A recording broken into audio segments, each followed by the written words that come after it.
আল্লাহর নবী বলেন, উম্মত শোনো, গোটা পৃথিবী যদি একত্রিত হয়ে সিদ্ধান্ত নেয় তোমার একটি উপকার করবে, কিছুই করতে পারবে না। তোমার কেবল সেই উপকারটাই হবে যেটা আল্লাহ তোমার জন্য তাকদীরে আসমান জমিন সৃষ্টির 50,000 বছর আগে লিখে রেখেছে। ওয়ালা বিজতামাউ আলা আন ইয়াদুররুকা বিশাইইন কাদ কাতাবাহু লাম ইয়াদুররুকা ইল্লা বিশাইইন কাদ কাতাবাহুল্লাহু আলাইকা।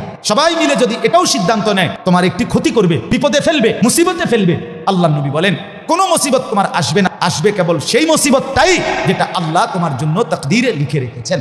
রুফিআতিল আকলাম ওয়া জাফফাতিস সুহুফ। নবীজি বলেন এই কথার পরে তাকদীরে, যেমন এইখানে হিলফুল ফুজুল যুব সংগঠন নাগরাপাড়া ফইটাদি, এরপরে আর লেখা নাই, আসেনি, এরপরে নিচে আর কিছু, এখানে এসে লেখা এটা কি হয়েছে, শেষ হয়েছে। আল্লাহ তাআলা রাসূল বলেন তাকদীরের লেখা গোটা আল্লাহর সৃষ্টি, আল্লাহ ব্যতীত যত সাই সবকিছুর তাকদীর আছে। বুঝেন নাই কথা এটা?